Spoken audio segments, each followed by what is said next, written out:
It's Rumor Mill Sunday here on Locked On Pirates, and we're going to take a look at the corner outfield market and how it might be slimming up, first baseman bonanza, and is Keller really on the move?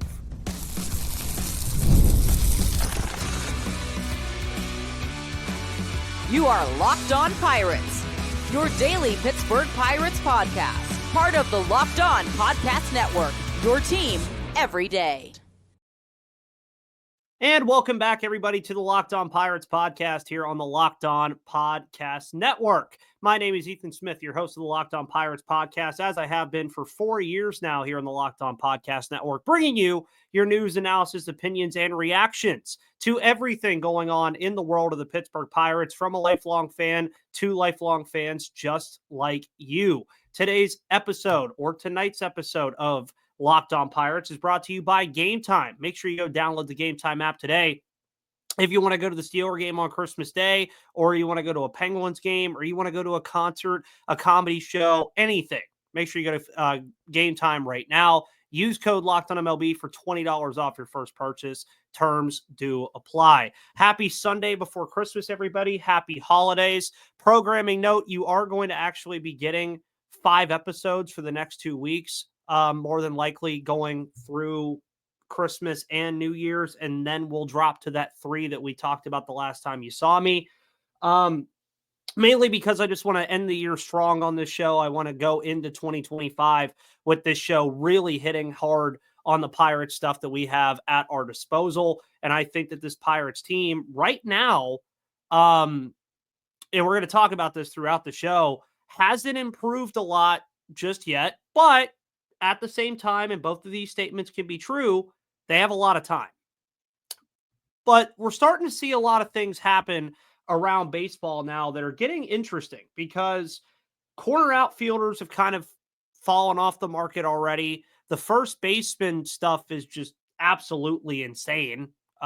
First basemen are just flying left and right after the Pirates have already acquired some of their first basemen in Spencer Horwitz. And some of the names that I'm starting to see thrown around are starting to kind of bug me, because the price tags on them for the trades that are going around and even the free agents are weird. But we'll get into all of that, as well as the potential of Mitch Keller moving from the Pittsburgh Pirates to somewhere else. But before we get into all of that, I did ask on Twitter for you guys to ask me some questions before we get into all of that today. Rumor Mill Sunday is more of a more of a show just to talk about what we're kind of hearing, what's going on, mainly all around baseball, not just with the Pittsburgh Pirates, because I want to touch on these things because they pertain to the Pittsburgh Pirates. But Braxton Minecraft, what a name, by the way. Says, what do you think is the likelihood that the Pirates can pull off a trade for one of Taylor Ward, Luis Robert, or Wilyer Abreu? That gets right into this corner outfield market thing that I wanted to discuss. Is Tyler O'Neill's already gone.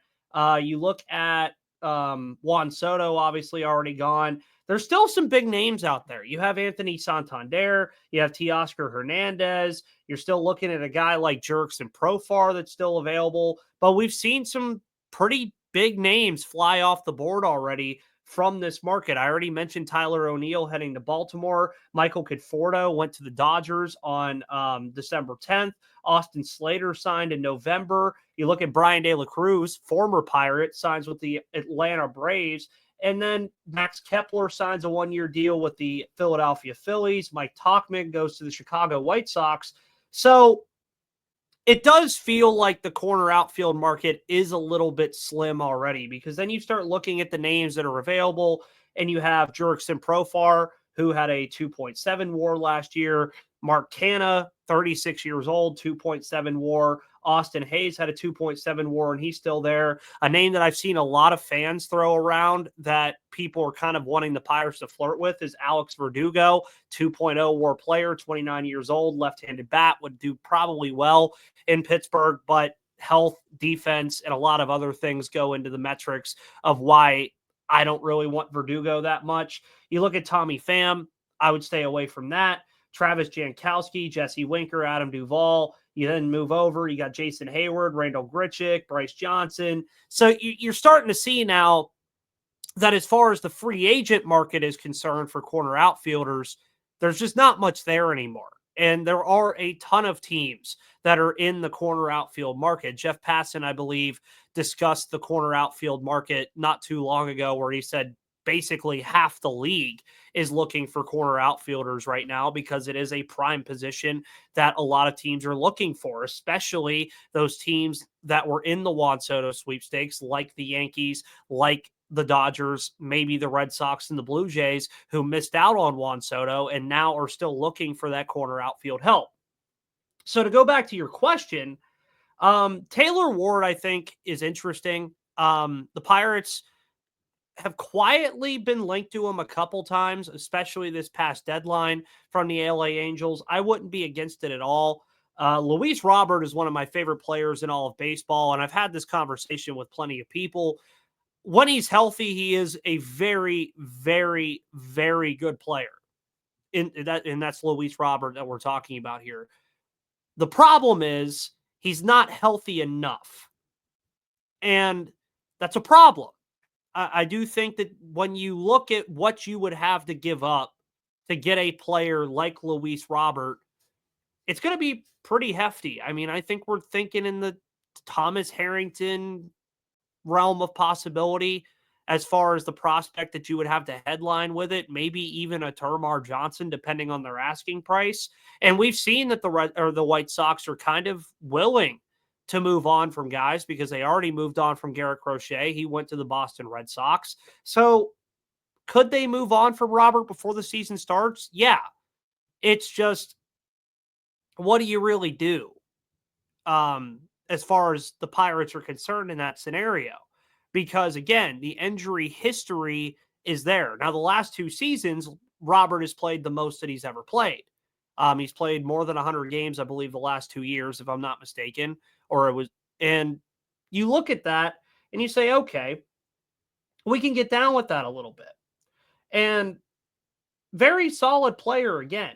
And obviously, I think a team like the Dodgers would be in on Robert just from name value. I do think Robert carries that kind of name value.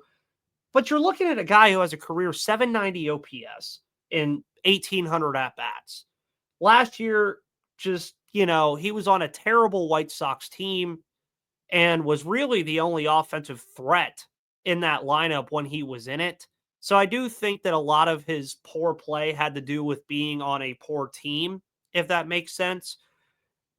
I don't think that would be the case if he was to go to an LA or even Pittsburgh, because Luis Robert is the kind of player you slot into that 3 spot in your lineup and you feel pretty comfortable with it, especially a team like the Pittsburgh Pirates, because then you're thinking about having whoever you want to have as your leadoff hitter, Reynolds in that 2 spot that he's excelled in, O'Neal Cruz maybe at 3, depending on the matchup, and Robert at 4. You're starting to like that. And these are the kind of moves that you want to hear about and want to flirt with. And then going back to another player you mentioned, in Wilyer Abreu, much more, I would call him still kind of like a prospect type. He's not a prospect anymore, but he's only 25. And he's a player I brought up on this show already about wanting the Pirates to go get him. Left-handed stick, 15 homers, 58 RBIs, and 399 at-bats last year. The OPS was around a 781. That'll play. He's obviously controllable. The Red Sox are a team that want pitching right now. The Pirates have pitching to give away. They've shown a willingness to give that pitching away by trading Luis Ortiz for Spencer Horwitz. And Ben Cherington has a track record with the Boston Red Sox, much like he does with the Toronto Blue Jays. And albeit he made that trade with the Guardians, Spencer Horwitz was still directly linked to the Toronto Blue Jays. So this is also on top of that. I would say that Abreu, of the 3 players that you mentioned, sorry, I had something in my eye there, folks. Of the 3 players you mentioned, Taylor Ward, Luis Robert, and Wilyer Abreu, folks, I would go ahead and say he would probably be the most likely option of those 3. And I would argue he would also be the best option of those 3, because you could slot him immediately into right field. He fixes your right field problem almost immediately. And On top of that, fixes a lot of other issues. He destroyed right-handed hitting last year. Again, he's a left-handed bat, so you can throw him in the lineup and be happy about it. He's probably middle of the order, 5th or 6th, at lowest 7th, and checks a lot of boxes for what the Pirates need. And I don't think you would have to give up a crazy amount to get a player like Willie Abreu. It would have to be enough, but you're going to have to give things away if you want players like this. And that's what I hope the Pirates can start to realize. And what I've kind of been bothered by recently, and this will go into kind of what some of the other people have talked about here with first base. I got a couple of first base questions. First basemen are flying off the page now that the Pirates got Spencer Horwitz, but they're definitely better names and maybe better players that we're seeing on the move. I'm going to tell you why I'm kind of upset.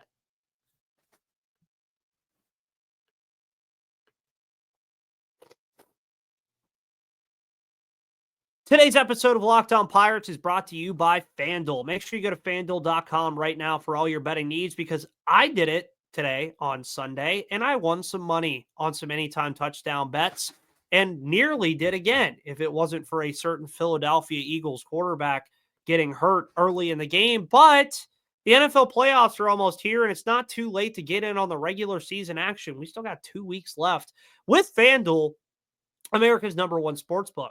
Right now, new customers could finish the season strong with $250 in bonus bets if your first $5 bet wins. FanDuel has so many ways for you to pick a W. I love betting on which players will score a touchdown and how many points each team will score. Like today, I bet on Jordan Addison.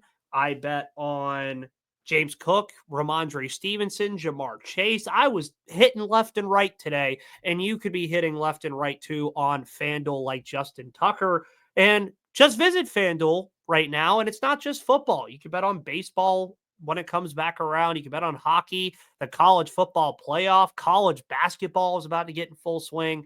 So just visit FanDuel.com to join today. That's FanDuel.com for your chance at $250 in bonus bets, and make every moment more with FanDuel, an official sportsbook partner of the NFL and an official sponsor of the Locked On Podcast Network.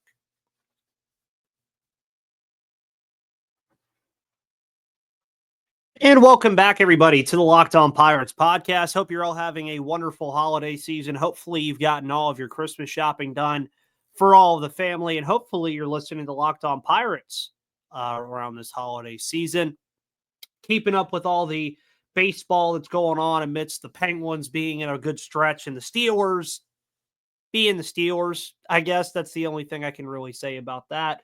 After you listen to this show, though, make sure you go listen to Locked On MLB with Paul Francis Sullivan. We've been on that show plenty of times before. Sully is absolutely awesome, covering everything going on in the world of baseball. And, man, that guy knows his stuff. We might even have a crossover with Sully a little bit here soon. I got a really cool gift from my aunt about a week ago. A 1994 World or All-Star Game ring from when the All-Star Game was in Pittsburgh in 1994. So you guys may be getting a nice little revisit to that with Sully, because he'll know a lot more about it than I will due to the age discrepancy. But we're going to talk about first base for a minute, because the Pirates did decide to go get Spencer Horwitz after he was traded in the Andrés Giménez trade. Now, what's interesting about that, sorry, I was getting some paper off of here. I've already spoken plenty of times about Spencer Horwitz, and I like the move.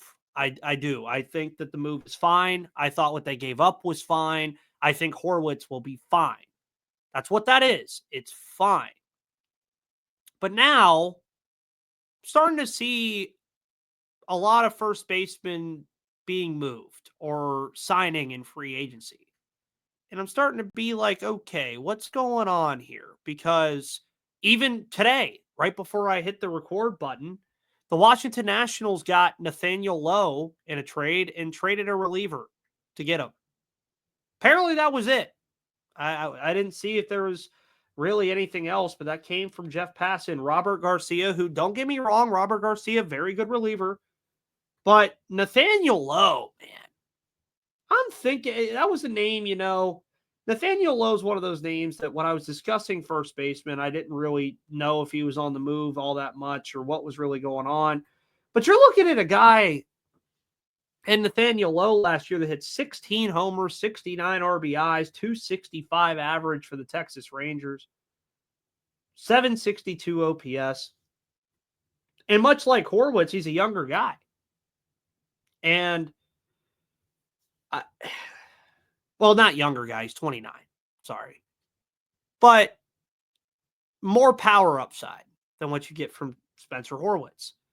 A name that I mentioned on this show before that I thought the Pirates should go after. And they made a trade with this team, was the Cleveland Guardians, was Bo Naylor or Josh Naylor. He goes to the Diamondbacks. It's another guy I would have very much took if I was the Pittsburgh Pirates. And really, I don't think they gave up much to get him. Slade Sassoni and a Comp B pick. That was it. And I know the gripe with Naylor was, well, they're going to have to re-sign him, and the Pirates probably won't do that. And yeah, but Naylor would have made the 2025 team better. And I think a lot of people would probably agree that Josh Naylor is a better player than Spencer Horwitz. Spencer Horwitz still has a lot of his career ahead of him. So does Josh Naylor. He's 27 years old. You then look at some of the other ones that I don't really think pertain to the Pirates all that much. Christian Walker went to the Houston Astros. Pirates were never paying him that much. Paul Goldschmidt went to the New York Yankees. I never wanted that, and especially not at the price tag.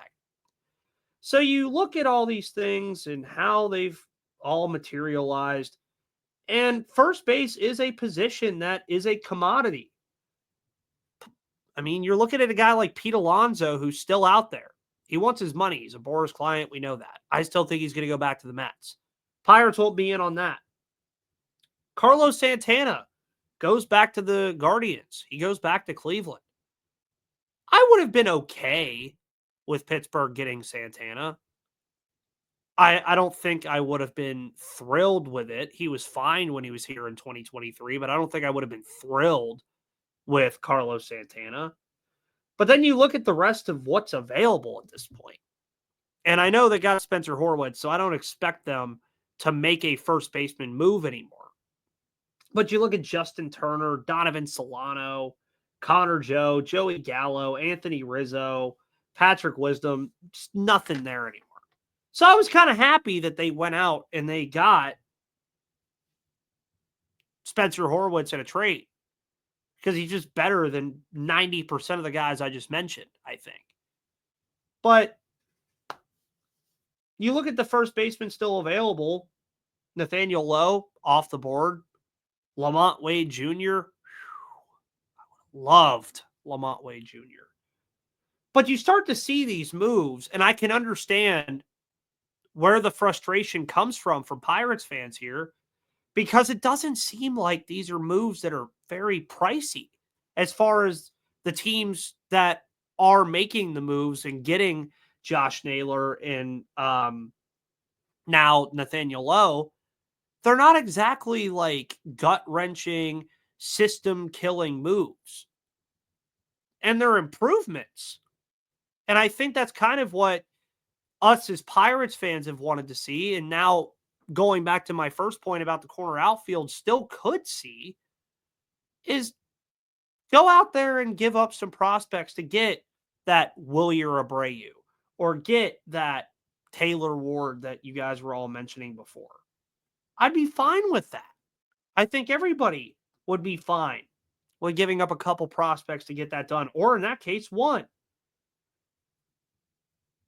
And to go back to some of your questions on signing, Michael Bradley says, on signing FAs, how big of a disadvantage is it that no MLB players are actually from Pittsburgh or even PA? There are high schools in Tampa and San Diego that have produced more MLBers than all of Western PA. I don't think it plays much of a factor, but it could.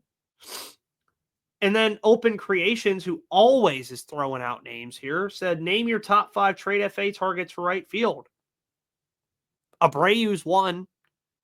I think if you go and trade for Luis Robert, I think you're throwing Cruz out there, or maybe you move Robert over. But he mentions Taylor Ward, Luis Robert, Jesse Winker, Anthony Santander. And I thought it was kind of funny because he said no chance. And Yastrzemski. Wouldn't be mad at that either. But first base, throw that out the window. Horwitz is their guy for now. And I think you'll see a good bit of Brian Reynolds over there too. But then you go to the corner outfield and it's just kind of all meh. Like, again, realistically, you're thinking about an Alex Verdugo at a 2.0 WAR. Or, a Randall Grichuk. There's not a lot out there as far as free agency. Trades, though, and it's the word I've been saying all offseason, get creative. And we did have a rumor during winter meetings about some more arms being on the move for the Pittsburgh Pirates, particularly two of their bigger ones in Jared Jones and Mitch Keller. I'm going to talk to you about why I'd actually be okay with moving Mitch Keller, but it has to be for the right price and the right thing.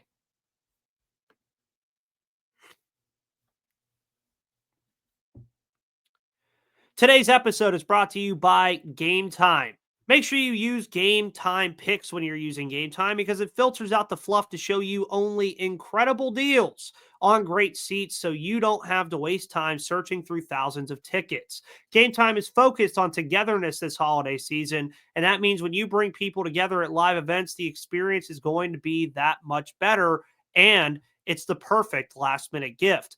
Game Time Picks allows you to curate and make it easier to save more on sports, concerts, comedy, theater, and more. All-in pricing allows you to see your total up front with no surprise fees at checkout.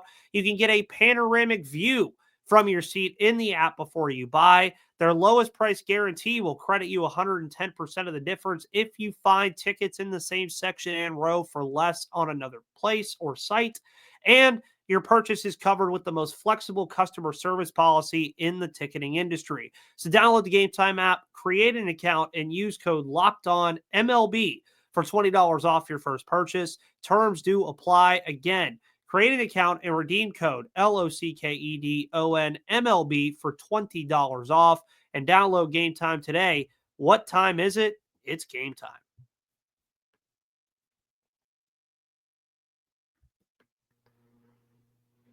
Alrighty, everybody, and welcome back to the final part of tonight's episode of Locked On Pirates here on Sunday, December 22nd. Again, I hope you're all having a phenomenal holiday season. Hopefully you're around the living room with all of your family, just embracing the holiday season. And yeah, Merry early Christmas and Happy early New Year. We're almost right around the corner to 2025, which means we're getting closer to baseball. And I cannot wait for the 2025 season. I think it's going to be an absolutely phenomenal year of coverage for this team. Again, it'll be my 5th season covering this Pittsburgh Pirates team, so I am very excited for that. There is a big question, though.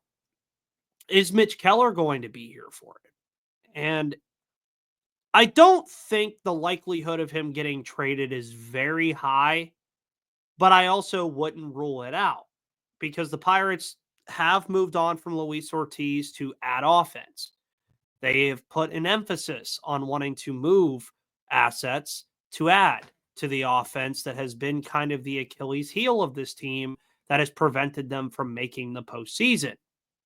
So you wonder, if they do move Mitch Keller, what kind of market are we talking about here? Because starting pitching wise, we've seen some guys get paid as starting pitchers this year. Absolutely paid. Now, my biggest thing is with Mitch Keller, we know the price tag. They extended him, made him the highest paid pitcher in Pirates history. Obviously, if they hold on to Paul Skeens, he'll more than break that. But you look at where they sit right now and where the market sits right now. You look at a guy like Max Fried, he's gone. Blake Snell, gone. Eovaldi, gone. Severino, gone. Kikuchi, gone. Montes, gone. Boyd, gone. Bieber, Martinez, Sandoval, Cobb, Soroka, Canning, Hendricks, Hagman, all gone. Clay Holmes, likely gone. So you look at what's there, and you're starting to get into the realm now where it's a lot of guys that are veterans that might still have a little bit left in the tank, like Max Scherzer, Justin Verlander, Patrick Corbin, who doesn't, trust me. Charlie Morton has been a guy that you could throw around, right? But some of these guys, you got Corbin Burns still sitting there, Sean Manaea, Jack Flaherty, Kyle Gibson, Dace Sclafani, Quintana. So the market's already kind of fell off a little bit. Yeah, Walker Buehler's still there. Nick Pavetta's still there. You still have some valuable names. But what that does for the Pirates now is if they are indeed making Mitch Keller available, like we heard they could potentially do at winter meetings, I think his value's high just because of what is available right now. I think that Mitch Keller is a much better sell to a team looking for starting pitching than, say, a Corbin Burns or a Justin Verlander or a Flaherty or a Gibson. Because Keller has been very consistent over the last 2 years. He's going to give you 200 innings of quality pitching, and you have him for a while. He's extended for a good bit. Now, the price tag could be a little bit worrisome to some teams, but I don't think it's that worrisome. And if you are trading him, going back to what I said before the ad break, you have to be trading him for the right things. You absolutely have to. And that's corner outfield help, and that's pretty much it. So you start to look around and you say, would you be comfortable with trading Mitch Keller for Wilyer Abreu? I don't think I would be. I think that's a little too much. Would you be comfortable with trading Mitch Keller for, just to throw a name out there, the Pirates wouldn't do this, but Adolis Garcia? Still don't really know. So that's where it gets tricky. Excuse me. Is what partner do you find in a trade that you could move Mitch Keller for and get something back that you like? And for me, folks, it always goes back to the Blue Jays. I don't think Corbin Burns is going back to Baltimore. The Blue Jays are like the complete opposite team of the Pirates. They have offense for days. They just don't have the pitching. And all their top prospects are mainly offense, including Heston Kjerstad, who has only gotten 129 career at-bats up to this point. 25-year-old that, God, this kid can hit. I keep talking myself into the Pirates getting Heston Kjerstad. I really do. I think his swing in Pittsburgh would be phenomenal. I love his swing. Defensively, I think he's fine. And controllable through the wazoo. I mean, you're going to have him for a while. But I keep gravitating towards Wilyer Abreu and Heston Kjerstad. Those are the two guys I keep gravitating towards. And Mitch Keller, think I would trade him for Kjerstad. I don't know on Abreu. Albeit, Abreu's played more Major League Baseball at this point than Kjerstad, but I think Kjerstad has more upside. But this is how I want you guys to think about the next couple of weeks. It's how I want you guys to view some of what's going on. Is the Pirates are more than likely, and I said this at the beginning of the offseason, going to have to trade more than sign in free agency. And there's nothing wrong with that. Especially with the way that I've seen this market play around right now. And it's not, excuse me, it's not a market that's particularly expensive. And if that market isn't expensive, I think the Pirates would be more willing to gravitate towards the trade market rather than free agency. And I think that's what you could expect. Now, do they make any more moves? Absolutely. They have time. But it has to be corner outfield help. It has to be potentially bullpen help and maybe a veteran starter. That's when I think that the ceiling for this team goes up. My confidence goes up. Your confidence goes up. And we really believe that 2025 can be fun. With or without Mitch Keller. With that said, folks, thank you so much for tuning in to tonight's edition of Locked On Pirates here on the Locked On Podcast Network. My name is Ethan Smith. Find me on Twitter at MVP_Ethan or at Locked On Pirates for all of your news, analysis, opinions, and reactions to everything going on in the world of the Pittsburgh Pirates from a lifelong fan to lifelong fans just like you. Find the show on YouTube and, of course, all your audio platforms. Turn on the notification bell so you know when it always drops. We'll be back tomorrow.